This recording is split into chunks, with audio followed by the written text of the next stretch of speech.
Hello बच्चों, कैसे हो आप सभी। होप करती हूँ कि सभी बहुत अच्छे होंगे और आप लोग के एग्जाम्स की तैयारी काफी अच्छे से चल रही होगी। हम इस वीडियो में देखने वाले हैं पराग कोश की अनुप्रस्थ काट। कई बार आता है, बहुत इंपॉर्टेंट है ये। तो डायग्राम देखने में थोड़ा सा लगता है कठिन, बट इतना कठिन है नहीं। तो स्फुटन से पहले और स्फुटन के बाद ये दो डायग्राम पूछता है, ठीक है। और इसी में आपको 4-5 नंबर मिलने होते हैं। तो स्फुटन के पहले कैसा डायग्राम होता है और बाद में कैसा डायग्राम होता है वो मैं आपको बताती हूँ। स्फुटन के पहले आपको, अब बोलोगे कि यार मैम डायग्राम तो बहुत कठिन है, बनेगा कैसे।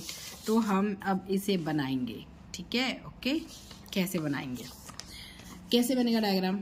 इस टाइप से संरचना होती है, जैसे फूल एक बनता है ना, वैसा ही समझ लो। ये एक फूल है, ठीक है, ऐसे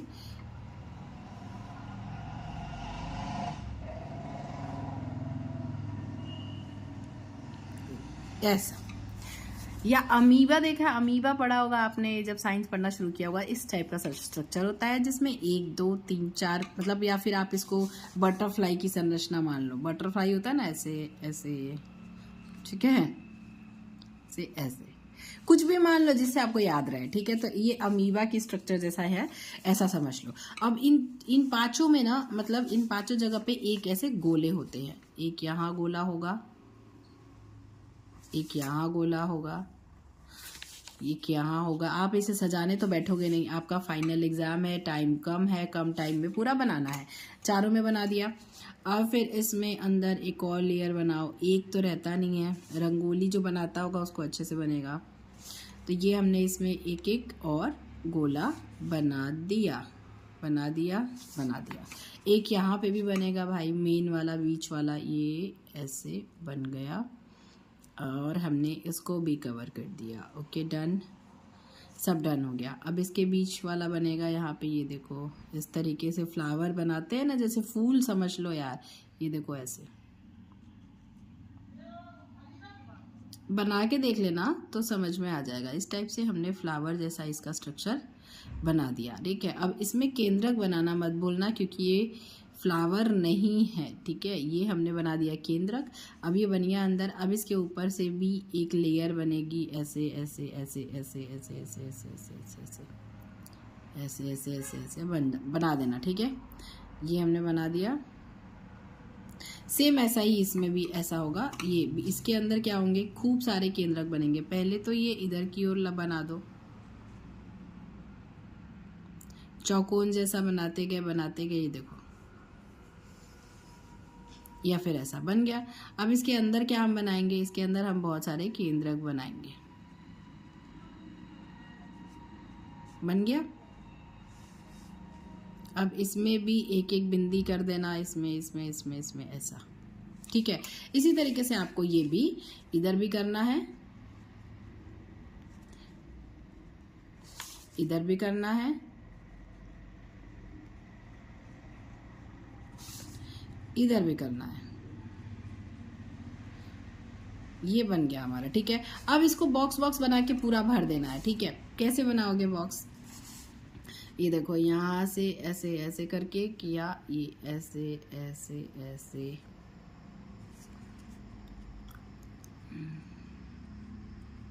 इस तरीके से आप बनाते जाओगे तो बनते जाएगा। पहले एक लेयर पूरा बना देना, ऐसे ऐसे भर जाएगा।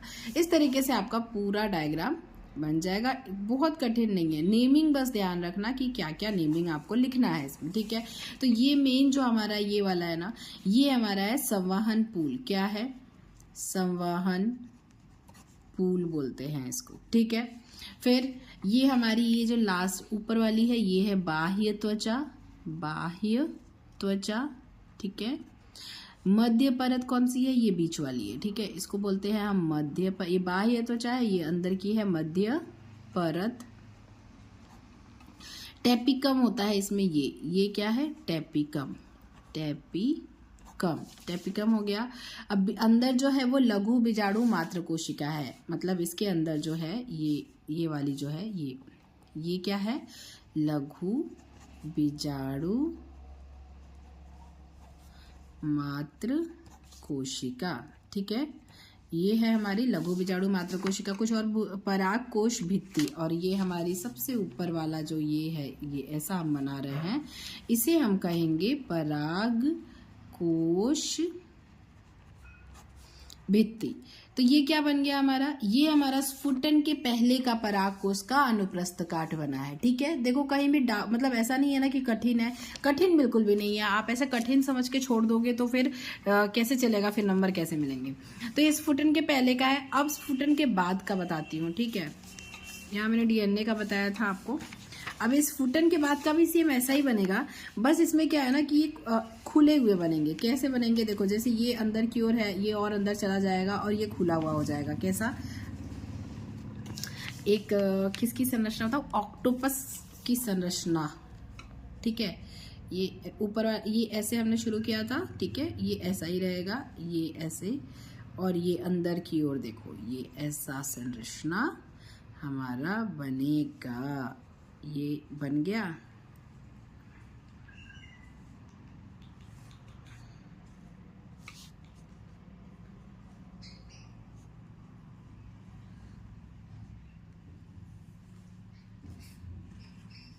इस टाइप का बन गया, देखो ऐसा ही बना देना, कुछ नहीं से कुछ बेटर है। यहाँ पे क्या, ये जो ये पहला वाला ऊपर वाला गोला था, ये अब सब स्फुटित हो गया है। ठीक है, स्फुटित करना मतलब फूट जाना। ठीक है, ये सब अलग अलग हो गए, फूट गया है। तो यहाँ पे क्या था, हमारा संवहन पुल था। क्या था, संवहन पुल। ये देखो, ये संवहन पुल है ना, ये संवहन पुल है। ठीक है, ये हमारी क्या थी, ये ऊपर वाला, ये बाह्य त्वचा है। ठीक है, क्या है, बाह्य त्वचा, जैसा कि हमने पहले लिखा था, बाह्य त्वचा है ये। ठीक है, अब पराग कोश भित्ति कहाँ आएगी, इसी के अंदर आपको ऐसा पहला एक छोटा छोटा बनाना है, ये छोटे छोटे गोले पूरे जगह बनाने हैं। ठीक है, तो एग्जाम में आप थोड़ा अच्छे से बना लेना, ये मैं रफ आपको बता दे रही हूँ, पूरे जगह बना देना। उसके बाद थोड़ा सा बड़ा। ठीक है, तो ये हमारा क्या हो जाएगा, पराग कोश भित्ति। ये पराग कोश भित्ति। ठीक है, ये परागकोश भित्ति हो गया। अब इसमें पराग कण कहाँ है, तो पराग कण यहाँ पे भी पराग कण होंगे, क्योंकि ये खुल गया है, ये जो राउंड है ना गोले, ये खुल गए हैं। तो ये पराग कण जो है इसमें फैल गया है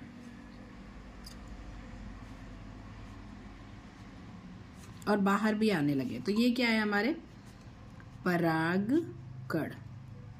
ठीक है, अब क्या लिखोगे, पराग कोश क्या है, ये पराग कोश था। ठीक है, ये पराग कोश जो अब खुल गया है, फुट गया है, पराग कोश, ये पराग कोश है। तो ये स्फुटन के पहले का है, ये स्फुटन के बाद का है ऑक्टोपस। ठीक है, ये ऑक्टोपस बंद है, ये खुला है। इसमें जो ये गोले 5 गोले बनेंगे आपको, ये पूरा ऐसे ही बनेगा। कहीं भी कोई डाउट हो, अगर आपको नहीं समझ में आया तो फिर से बोलो, मैं फिर से बताऊंगी। बट बहुत आसान है, छोड़ के मत आना, क्योंकि एग्जाम में बहुत आने के चांसेस है। और अगर आया तो अच्छा खासा, मतलब 4-5 नंबर का आएगा। तो मुझे नहीं लगता कि 4-5 नंबर एवे ही हैं, तो बिल्कुल छोड़ना मत। ठीक है, तो करके आना, और कहीं भी डाउट हो तो आप मुझे फिर से कॉमेंट कर देना, मैं बता दूंगी आपको। बहुत इंपॉर्टेंट डायग्राम है, तो ध्यान रखना। चलो फिर से मिलूंगी अगली वीडियो में, तब तक के लिए bye bye, all the best, और अच्छे से पढ़ाई करो।